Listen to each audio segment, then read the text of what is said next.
After 5 months, nakabalik yun ko og Ayala Center. Make fun also in town to follow just the lines. Wala na that lesson that we have to appreciate everything. Yes? So if you've known, harbor seat ni mo taguan ang imuhang mask. But o kita na say mo pagawa sa ato. Roll or dalong kay clean as you. Let's walk around also para your PPE. So sa Hi, I'm Doc Save and this is what I do when the dentist is out.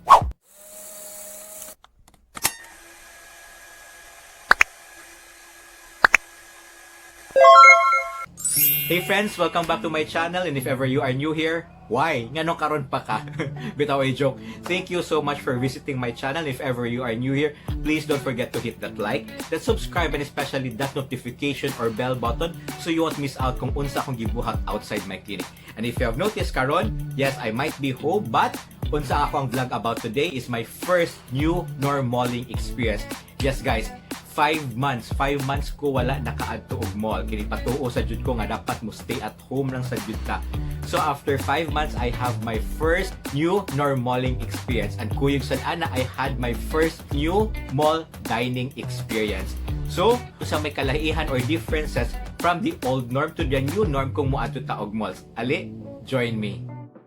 just sharing my drive into the mall kay basi gimingaw sad mo ani nga area kay ako gimingaw gyud ko. For parking, they are still using paper slips, so make sure to sanitize your hands in receiving the parking slip. And this is it. Di ba murag ma-excite na kamusud og mall? Yes, after 5 months nakabalik gyud ko og Ayala Center, Cebu. As of the moment, the mall is open from 10 a.m. to 7 p.m. and face mask should be worn all the time while naata sulod sa mall. And i-check siya atong temperature, and if ever 37.5 and above, di sa ka pwede makasalud. And of course, we have to bring our ID nga naagi birthday to make it sure you are 21 to 59 years old. Kay bata or senior citizen, dili pwede makasulod. And aircon temperature is only at 26 degrees Celsius para dili mo magpabugnaw sa mall ug mo stay og dugay, and Wi-Fi services is also suspended. And mo na akong gusto emphasize good, avoid touching your face, sanitize your hands regularly, and please observe social distancing. Inside the malls, naa sa yung arrows kung asa ta pwede mo lakaw. So naa siya one way, so keep right lang yun ta. So medyo hassle usahay kay dapat ta mo tuyok, but hey, make fun also while walking around. And in a way also, make sad na maka-exercise sad ta o baka lakaw-lakaw sad ta sa mall kay dugay na ta nagpuyo sa tuang balay. Daghang nagreklamo nga dapat kuno na ay bantay, dapat na ay marshal to monitor nga dapat mulakaw ta sa proper nga arrow. Pero for me, it is our responsibility in town to follow just the lines. Wala na dapat mo bantay na to kay tiguwang na ta. Back na kasaba man oy hashtag Tito Mod. Bitaw oy, wow, I never thought I would miss Ayala so much. Wala ra may nagbago sa iyo Ayala, but seriously, I really miss going to the mall.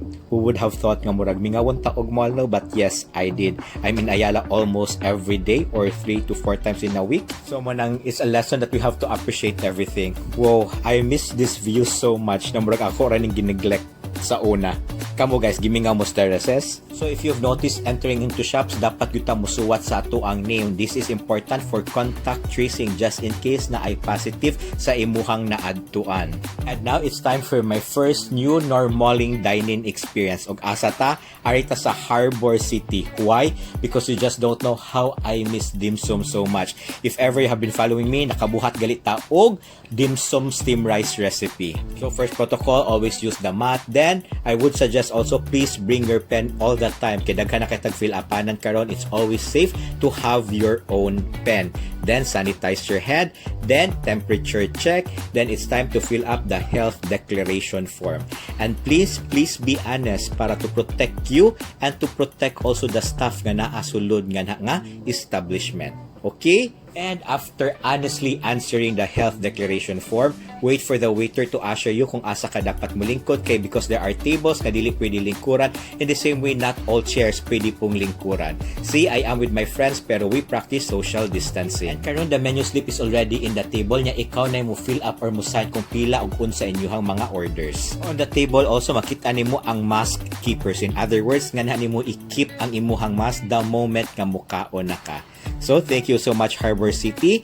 And naanganhin mo ni siya ato ang mask keeper. So you just have to have one and ganahan nimo taguan ang imuhang mask. But just in case if ever you have yours, please advise the waiter ahead para dili sila magkaskas o mubutangan sa table ninyo.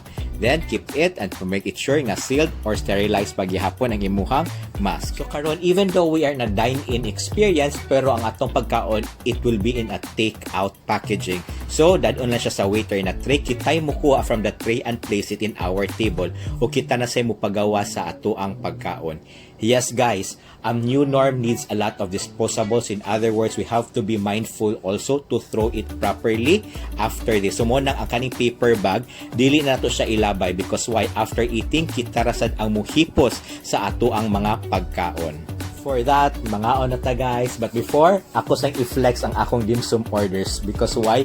Gimingaw gyud ko ani. I know for sure gimingaw pod mo. Sige lang, order lang mo ani soon. And if ever na-miss to ninyo ang atong home cooking series episode in which gitudlo ang taon sa pagbuhat og dim sum steam fried rice, I'll be putting up the link there. Dim sum spring roll or da lumpia Shanghai. Oy, for those people who are close to me, kibaw gyud sila nga. For me, lumpia is life.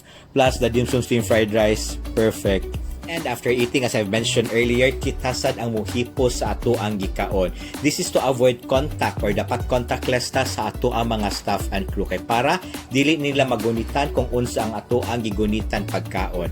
And for that also, I would like to remind you nga sa ato ang paghipos ng pagkaon kay clean as you go man ta, please practice proper segregation also from the cans to the paper cups and to the plastic containers just in case gali kung ganahan ninyo iuli ang plastic container para ma-reuse ninyo, please ask for a separate paper bag.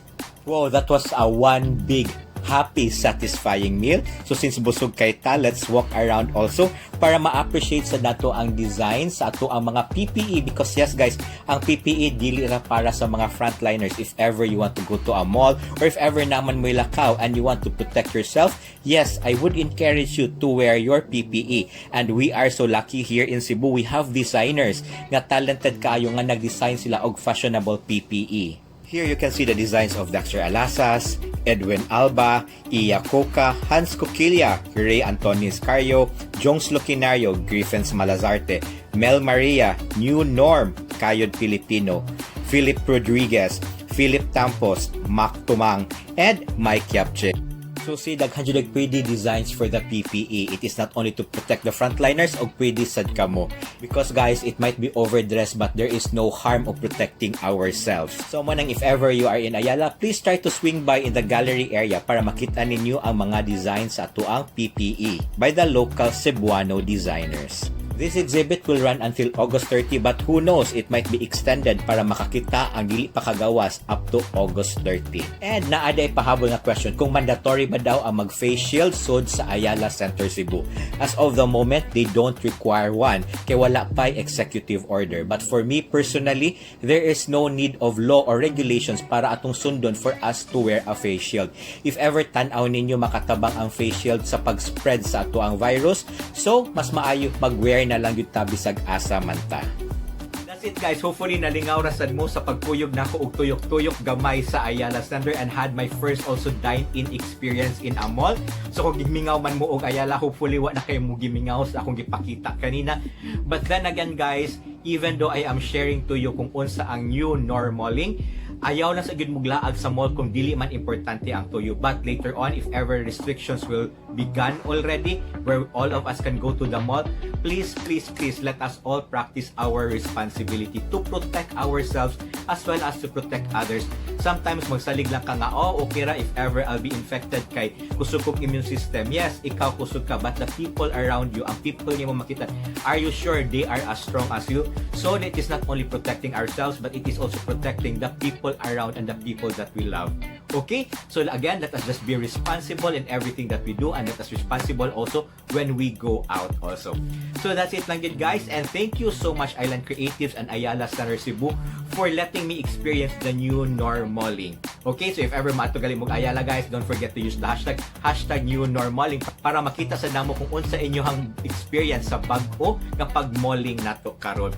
So again, thank you so much Ayala Center Cebu, and karon palang daan I would like to thank also Skin 911 Lahog because for them na if you have noticed, ni-rejuvenate or at least more ni sinag balik ang ako ang now because sa akong mga previous nga vlogs, medyo dry jud ko og skin. Yes guys, sa 5 months ka nag-quarantine ta or nara ko sa balay, nagka-dry skin hinoon ko. Why mo na itong i-discuss sa ako ang next nga vlog. So for now, thank you so much K911 for reaching out and taking care of my skin now. So, then again guys, don't forget to brush your teeth after eating and to follow me in all my social media accounts, and let us continue to stay safe, stay healthy, and just keep on smiling. Bye-bye!